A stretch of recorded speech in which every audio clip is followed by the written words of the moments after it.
Marvin Lewis era, all right? Joe Burrow, he's a quarterback of the future. I really, really like this guy. But he ain't no Big Ben. And by the way, Big Ben had to be isolated and quarantined to some degree. Why? Because he was potentially exposed to somebody who may have had it, but he didn't test positive for it, to my understanding. That's number one. Number two, completing 68% of his passes, 18 touchdowns, just 4 interceptions. That's number two. Number three, the problem for the Pittsburgh Steelers has been running the football. They've got to have 5 wideouts, for crying out loud. Deontay Johnson, Juju Smith-Schuster, Chase Poole, and all of these brothers, and all of that stuff. I get Claypool. I'm sorry. You got all of that going on. The bottom line is, against Cincinnati, you can run on them. You can run on the Cincinnati Bengals. They're in Pittsburgh as well, and again, they're the Bengals.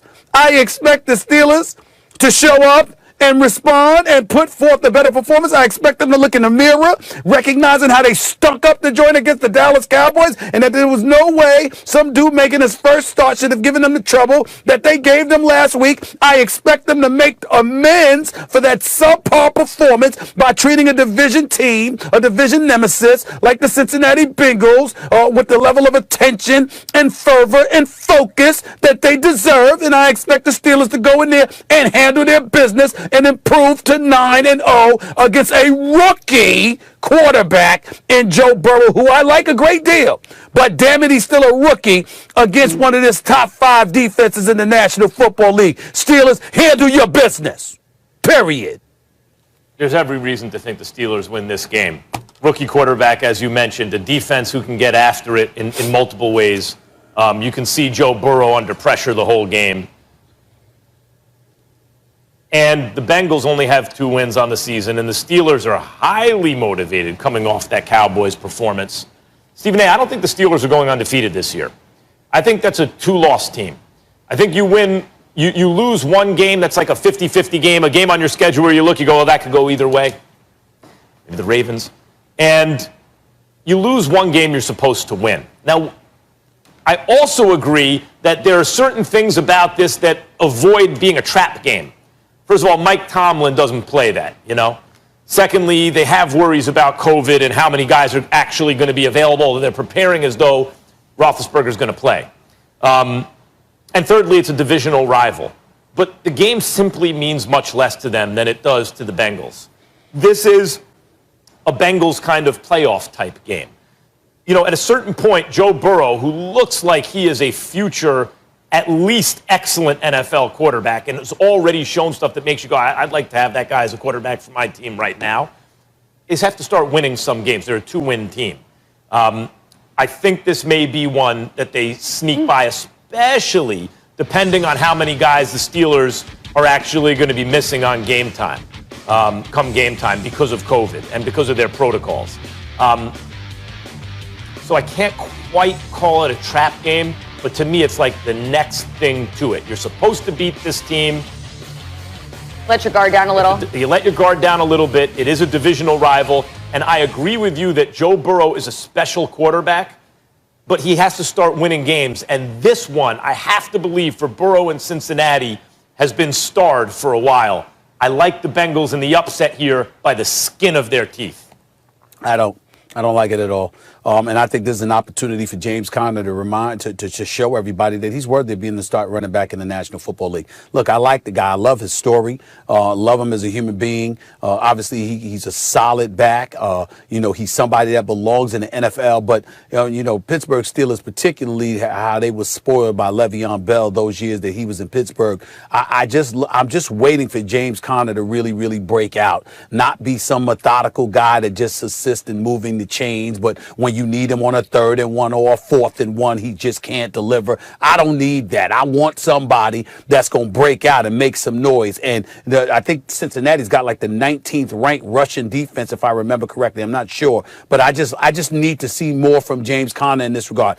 Big Ben, as long as he's in the lineup throwing the football, I'm not worried about the Steelers passing attack by any stretch of the imagination. I think they've got a multitude of weapons. The James Washingtons, the Juju Smith-Schusters, the Claypools of the world, the Deontay Johnson Johnsons of the world, Eric Ebron of the world. I mean, you've got a whole bunch of guys that's in their lineup that can do something. And I just see about 5 different weapons that you can throw the football to, and that is clearly when the Pittsburgh Steelers are most potent offensively. But this is an opportunity to really show that they got a running game, that they can run the damn football, and I think that they need to show it in this particular situation. And I'm going to assume that they're going to do that against the Cincinnati Bengals. Don't forget, when you go through the COVID protocol, you can't be in the facility, Stephen A. There are guys missing time with the team. Even if they clear eventually, they're missing time with the team. And there are 2 ways to look at the Dallas game. 1, Pittsburgh's going to be highly motivated to bounce back. 2, you really struggled against a bad team. If you have to say which direction you anticipate the Bengals going, and I anticipate them ascending.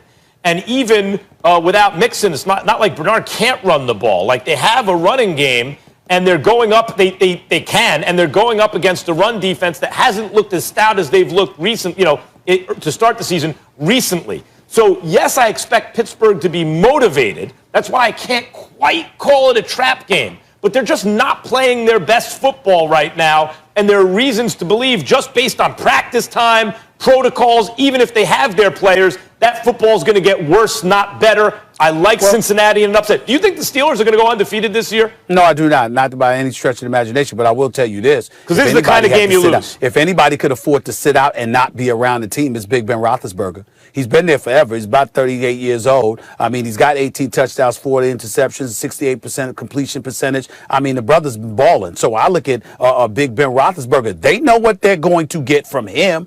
I mean, I have faith in him that he can adapt to the time spent away from the team better than anybody else on their squad. I really do. I know this. I'm taking Bernard in DraftKings this week, Stephen A. He's going to be on my daily fantasy team. Based on what I've seen from Pittsburgh recently and from him recently, I think Cincinnati will be able to get the run going. And I agree. Joe Mixon's their guy, and I think he's questionable for the game if I remember. Yeah, questionable. Right, questionable. I'm not anticipating him there. But I think Burrow, when you have a guy like that we all see, there's something special there. At a certain point in the season, you actually have to make the play to win the game. And I see this as that kind of game where it's going to come down to it, and I expect some Burrow heroics here, especially since I'm not saying this actually is a motivating factor, but people are aware. We're watching Tua and Burrow and Herbert, and Burrow was the #1 overall pick, and he's showing you why. Tua's come on recently, and the Dolphins have been winning, and the best of the bunch so far has been Herbert. And great athletes have internal motivation for sure, but they're also externally motivated. It's impossible not to be aware of those kind of things. I expect Burrow to step up big against the Steelers. Well, we're going to have a Herbert Tua debate coming up later on First Take. But as for this discussion, Stephen A., you say no way an upset is happening.